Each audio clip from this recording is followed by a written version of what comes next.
It's family weekend and the university has a lot planned. CitrusTV reporter Sabrina Maggiore will tell you what DPS is doing to secure this weekend's events. And President Trump takes another shot at dismantling the Affordable Care Act. We have details on how his latest announcement will impact health care going forward. A football game tonight in Syracuse. I'll let you know what weather to expect before the game and for this weekend. Stay tuned for my full weather forecast. Your campus news leader CitrusTV starts right now. This is Citrus TV News live at 6, your campus news leader. Family weekend events are underway. Good evening, I'm Rebekah Castor. And I'm Josh Rosenblatt. Students and their families are enjoying a tailgate on the quad right now. Later they'll head to the Carrier Dome to watch the men's football team take on Clemson. Besides the football game, the parents' office has several tours and lectures planned for the weekend, but they aren't the only ones working hard. Citrus TV reporter Sabrina Maggiore has more. More than 5,000 people are traveling to Syracuse this weekend for Family Weekend. I spoke to DPS to see how they're preparing. Families from across the country are en route to Syracuse today to participate in one of the largest Family Weekend celebrations in recent years. In anticipation of this, DPS officials say that they'll have an active presence on campus. We're going to have staffing appropriate to the number of people that we think are going to be in and around campus. So whenever there's a special event or a special circumstance, DPS will put extra officers on between the football game and this other parents and family weekend. Just about every DPS officer will be working. Following an altercation at the Dome last week, DPS says that they'll be amping up security. Associate Chief John Sardino didn't disclose specifics. That wouldn't be prudent for me to talk specifically about what we're going to do for that game. This weekend, DPS can devote more attention to ensuring family safety. According to their statistics, the increase in moms, dads, and other relatives corresponds with a decrease in social activity. On a weekend, we can see as many as 12, 15 to 20 students end up having to take a trip to the hospital because they've drank too much. Parents' weekend, the number is more like 5. So we see that type of dramatic decrease in that type of activity. Despite a decrease in incidents, officers say it's important students are playing an active role in keeping the community safe. On a more serious note, in this day and age, if you see something that's suspicious, that is out of the ordinary, make sure that you report it right away. And DPS has a number of ways to do that. Despite the increase in officers this weekend, DPS officials say that this is relatively routine and certainly not anything we should worry about. Reporting for Citrus TV News, I'm Sabrina Maggiore. And because of Family Weekend, students need to park their cars elsewhere today. This is to make room for tonight's football game. Students who park in the West Campus and Manley lots need to park at Skytop. The orange lots available to students after 4 p.m. are also closed. Regular parking will resume tomorrow. Dollar Day for United Way will kick off at tonight's football game. Students will be outside dome entrances and walking around campus wearing orange visors collecting donations. Volunteers will also be selling SU Rally towels for $5. In its 46th year, the campaign raises funds for the United Way of Central New York. Campaign organizers hope to raise $250,000 this year. New details on the mumps cases at Syracuse University. Health Services says the total number of confirmed cases has increased to 22. That's up from 13 on Wednesday. There are also 5 probable cases on campus. Those students are in quarantine out of precaution. Health Services says to visit them immediately if you are showing any symptoms. Halloween fans on campus are unfortunately missing out on a real treat this year. The Office of Residence Life at SU has canceled the annual Haunted Halls Trick-or-Treat event, where they invite children from the local Boys and Girls Club to the trick-or-treat in the dorms. However, with the increase in the mumps outbreak, ORL says it is not safe to have the children here. After months of conversations to make campus more inclusive, SU revealed a new all-gender inclusive restroom sign. The image features a toilet with the active accessible icon and includes a line of Braille. This sign will be installed in more than 700 restrooms on campus starting in the next few months. The university selected next year's MLK Jr. Celebration speaker. Angela Rye from CNN and NPR will speak at the celebration at SU in January. The annual celebration is the largest university-sponsored event in the U.S. that honors MLK's legacy. Starting this weekend, Bird Library is extending its hours so students have a quiet place to study for midterms. The library will stay open until midnight on Friday nights. The library will also extend its weekend hours until next weekend, opening at 9 a.m. on both Saturday and Sunday and staying open until 3 a.m. on Saturdays. Another Syracuse area school on lockdown. East Syracuse Minoa High School was put under a shelter-in-place advisory today after a threatening message was written in the bathroom saying the school will be shot up. Police say a student is being questioned, but the threat didn't appear credible. Yesterday, Syracuse's Delaware Elementary School was on lockout after gunshots were fired across the street. A warning for students living off campus, National Grid Power Company says you may see an increase in your heating bill this winter. A spokesman for the utility company says gas bills are expected to rise almost 5% this season. He says the overall high costs of gas in the country right now are behind the increase.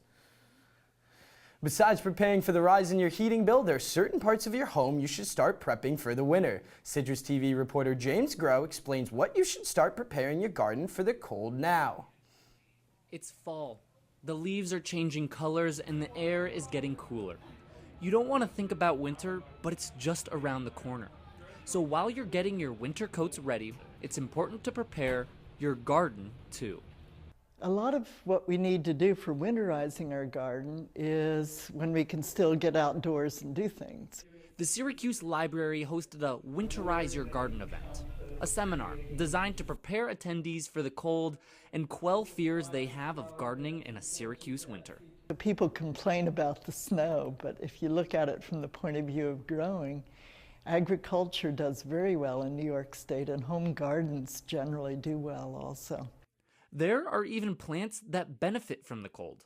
Some plants in the cabbage family, like Brussels sprouts and kale, are actually sweeter after the first frost. Something that Popel says goes unnoticed is actually how close you plant your plants to your house.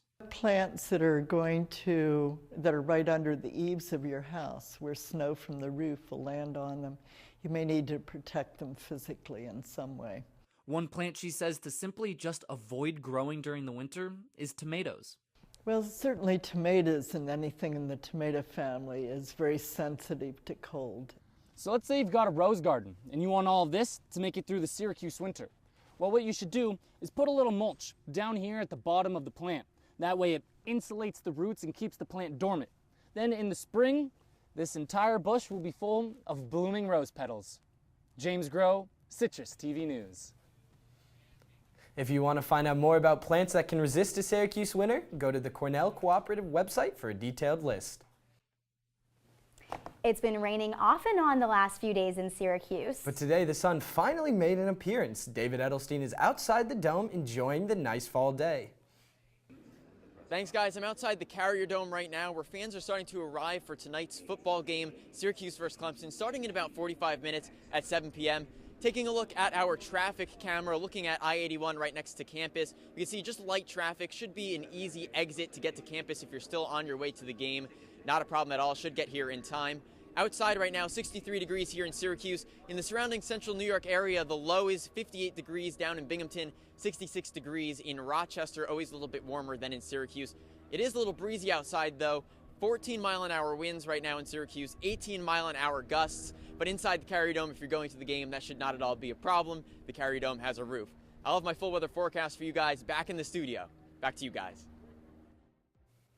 Coming up, a key part of Obamacare is being taken away. What does this mean for you? And President Trump is decertifying the Iran nuclear deal.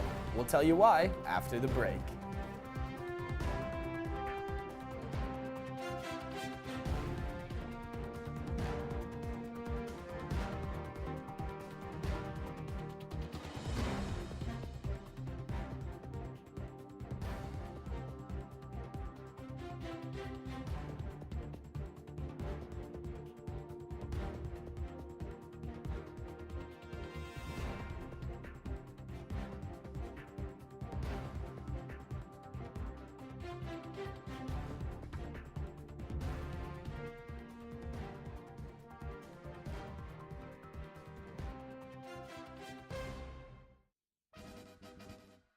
When I was in foster care, I never knew when I would have to move, so I always had my suitcase ready to go. Then one day, I was adopted. My new parents opened their hearts and home to me. My parents cook my favorite breakfast for me every morning. My parents take me on trips I never thought I would go on. They gave me a home and an even better reason to use that suitcase. My parents aren't perfect, but they're perfect for me.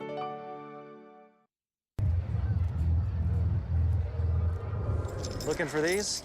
You drive buzzed. It could be one very expensive ride. First, you gotta make bail. Then pay me to get your car back. Your insurance premiums will go through the roof. And my legal fees just keep adding up. All told, it could end up costing you $10,000. Buzzed, busted, and broke. Because buzz driving is drunk driving.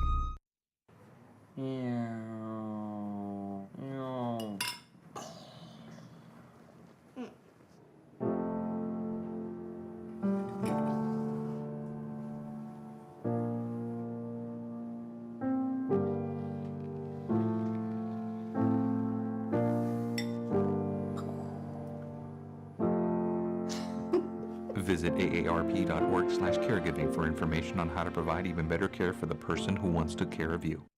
You're watching Citrus TV News with Rebekah Castor, Josh Rosenblatt, and David Edelstein with weather. Citrus TV News continues now.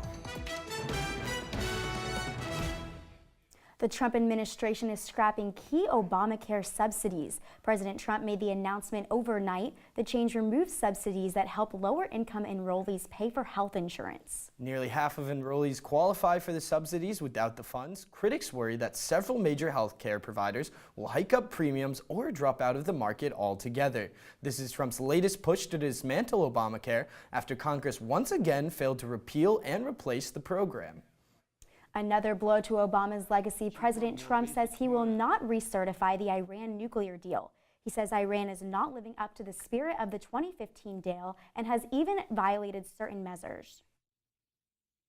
Today I am announcing our strategy, along with several major steps we are taking to confront the Iranian regime's hostile actions and to ensure that Iran never, and I mean never, acquires a nuclear weapon. The president of Iran says Trump's claims are baseless. Now the future of the deal falls on Congress. Trump says he wants Congress to consider reimposing sanctions on Iran or add new conditions to the agreement. If Congress can't come to an accord, Trump says he will terminate the deal entirely. Wildfires continue to rip through Northern California. State fire officials say 31 people have died and at least 400 people are missing. The weather is not helping firefighters battle the flames. Winds are expected to increase and no rain is in the forecast. The wildfires are also causing health problems. Smoke from the fires is leading to the worst air quality levels on record in the Bay Area, forcing several schools and businesses to close. Dozens of people are dead or missing in North Vietnam due to heavy rainfall and landslides. 18,000 homes are submerged or damaged and over 1 million acres of agricultural land are destroyed. The Vietnam government says it is flood season, but past floods did not compare to this one. This is the highest death toll recorded in the country from flooding. Turkish troops are entering northern Syria in a new military operation. The first military vehicles crossed into the Idlib province yesterday evening. The troops will enforce a de-escalation zone created as part of an agreement between Turkey, Iran, and Russia, allowing aid to move through the region and let people return to their homes. From the Citrus TV Weather Center, this is SU's most accurate weather forecast. With families on campus for the weekend, we're all worried that the rain may put a damper on activities. Let's check in with David on what to expect. David? Yeah, that's right. I mean, outside right now, it is a little bit cloudy, but there shouldn't be any rain until later in the day. And as we take a look at our weather radar here, we just see all of those clouds kind of moving across the region. Some green spots, that is some areas of drizzles, but nothing to really be concerned about. If anything, they're really small and moving across relatively rapidly. As we take a look, though, tomorrow when you wake up in the morning, 61 degrees. If you're an early riser and you're waking up 8 a.m. or earlier, it might be in the high 50s. Calm breeze, though, clouds still moving in and out because this weekend is looking like it might be a little bit rainy. And as we look at our weather for tomorrow, the high is 72 degrees, the low is 59, but it is going to be some showering spots. So not exactly as nice as a day as this video right here is showing it to be, but it is going to be warm again. And on Sunday, we might be even breaking some of these warm temperatures again this weekend. It seems like every week that's the story. Cold during the weekdays and warm during the weekends. But tomorrow, 8 a.m., 59 degrees, 68 degrees at 12 p.m., and at 8 p.m., 64. Calm winds, the highs coming at about 3 p.m.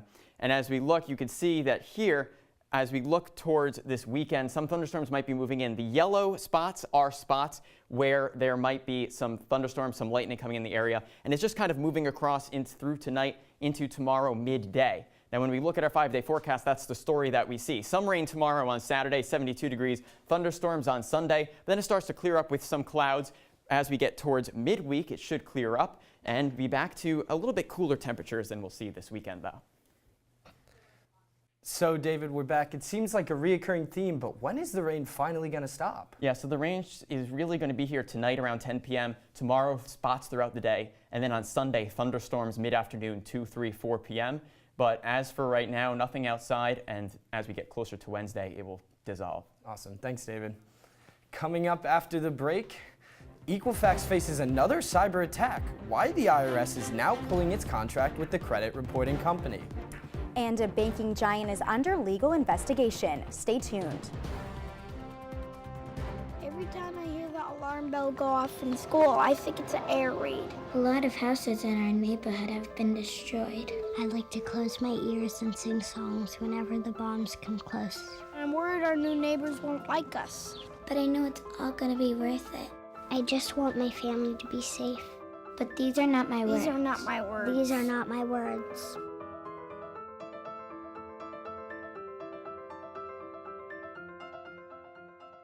There's one thing you can never have sex without. It's not something you buy. Or something you take.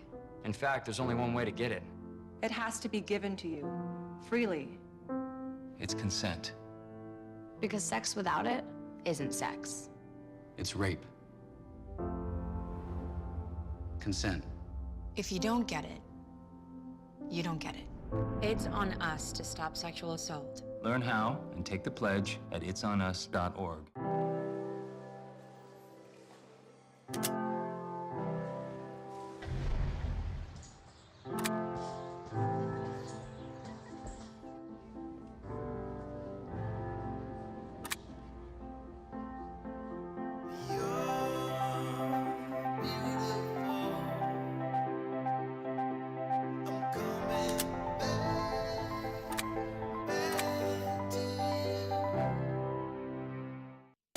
If you see news happening on campus, in Syracuse, or across the nation, call the CitrusTV newsroom, 315-443-1177, or tweet at CitrusTV News, your campus news leader. Uber might be coming back to London. The ride-sharing company is appealing the city's decision to deny them a license, which will allow the company to keep operating in London while the courts figure out if they should renew its license. The London Transport Authority did not review Uber's license last month because of the company's lack of reporting of serious crimes. The first hearing will be on December 11th. And as holiday season begins, Amazon is getting ready to be able to get presents where they're needed. The online retail giant plans to hire over 100,000 temporary U.S. workers for the season. Amazon hired a similar amount of workers last year and in 2015. The company will be hiring in 33 states. Most of the workers will be placed in sorting centers or customer service. There's been another cyber scare for Equifax, causing the IRS to put its contract with the company on hold.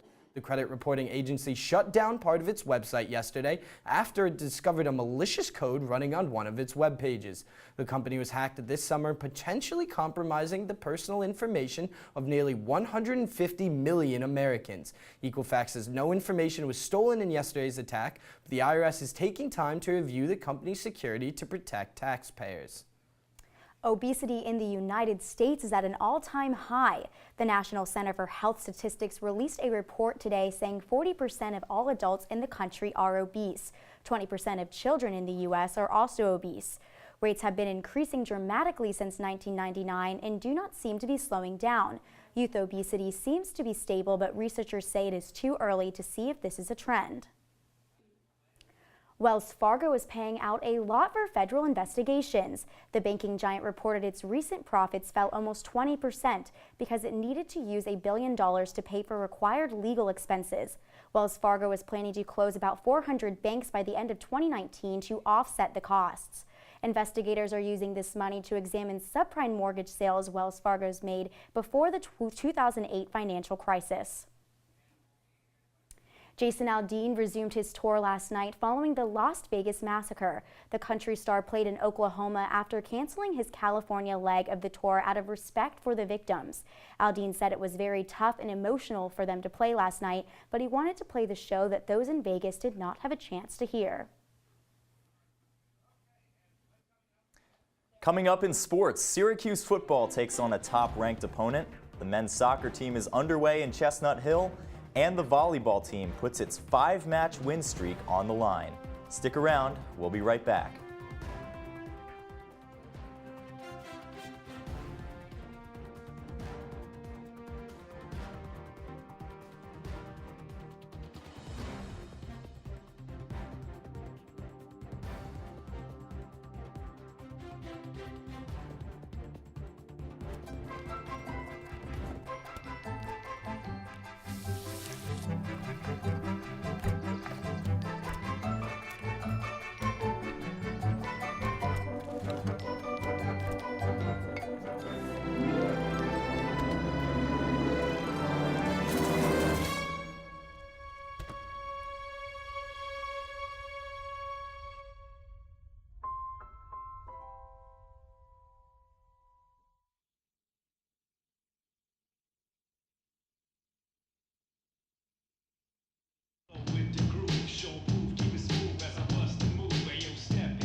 They said a bottle was just a bottle.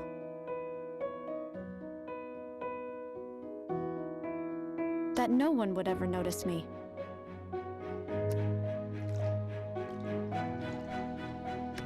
But I knew I could be more. That one day, I would make people smile.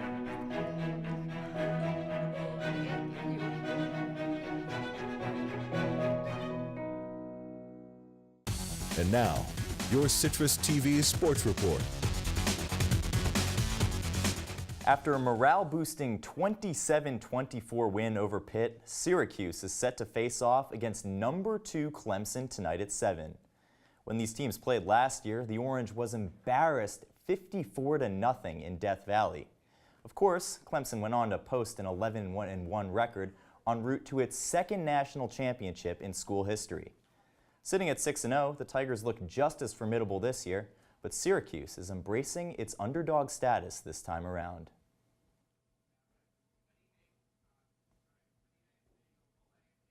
You know, whenever you play in a team as talented as Clemson, you know, I guess the pressure to do your assignment is just that much more. You just know, you know, a blown assignment or, you know, a missed opportunity against Clemson is a touchdown, period.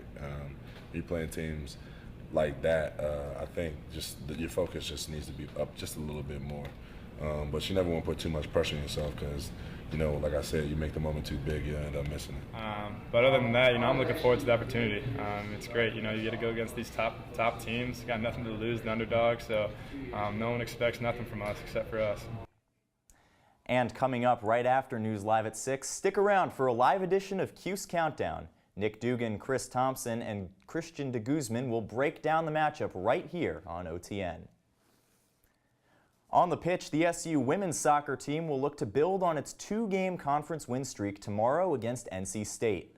After outlasting Miami 1-0 on Wednesday, Phil Whedon's squad will hit the road to face a Wolfpack team that's mustered just 2 wins over ACC opponents. The Orange Attack will be licking its chops for this one. NC State ranks 8th in goals allowed in the conference. Out in Chestnut Hill, the men's soccer team is currently tied 0-0 with Boston College in the 15th minute. The Orange has had a rough go of it lately, losing 3 straight matches and 5 of their last 6. The women's ice hockey team came away with its first win of the season over Providence 2-1. Kelly Roswell and Brooke Avery provided the offensive fireworks for the Orange in this one, scoring a goal apiece. And Abby Miller, while she was rock solid, stopped a season-high 31 shots in the contest. And after reeling off 5 consecutive wins, the volleyball team fell 3-0 to Pitt at home. The loss dropped Syracuse to 14-7, a mark still good enough for 4th place in the ACC. Meanwhile, Pitt has been cementing its status as a national volleyball juggernaut, though. The win over Syracuse was its 11th straight, and the Panthers won't look to stop soon. They'll enter a soft stretch in the ACC, taking on cellar dwellers BC, Virginia Tech, and Virginia. The NCAA has announced it will not sanction the University of North Carolina for academic fraud. The decision concludes a multi-year investigation where student athletes allegedly took fraudulent classes to maintain athletic eligibility. Now, the university and Chancellor Carol Folt can officially move on. And so can Bruce Arena, underperforming, embarrassing, disappointing. These are some of the criticisms that have been hurled at the U.S. men's national soccer team. After losing 2-1 to Trinidad and Tobago, head coach Bruce Arena has resigned. The ugly loss eliminated the American squad from the 2018 World Cup, marking the first time since 1986 the tournament will not include the United States. Citrus TV will be right back. Look at you. You're at the top of your game. You're unstoppable. Nothing can throw you off track. Wait, is that your car? Uh-oh. Yeah, I saw that coming. That will throw you off track. You're looking at around 10 grand in fines, legal fees, and increased insurance rates. Let's try this again. Smart move. Because buzz driving is drunk driving. Well, Thomas, you've got pre-diabetes. But with more exercise and a change in diet, it can be reversed. I've tried exercising. It just makes me hungry for bacon. I love bacon, too. And who really likes to exercise? Not me. Me neither. Nobody. So we're good? What? Oh, you still have pre-diabetes. Big time. Come on, it's not that hard. My big man fingers are having a problem with these little tiny buttons. Whoa, watch it there. Your blood pressure's gonna go through the roof. Tell me about it. I'm trying to learn how to get it down. Instead, it keeps going up. High blood pressure can increase the risk for heart attack or stroke. Learn how to keep yours at a healthy range. Ever hear a voice command? Just say text barbershop to 97779. That's not what I said. Just give me that. Now my blood pressure's up. That's all we have for you tonight. Thanks for watching. I'm Rebekah Castor. And I'm Josh Rosenblatt. Have a spooky Friday the 13th, Syracuse.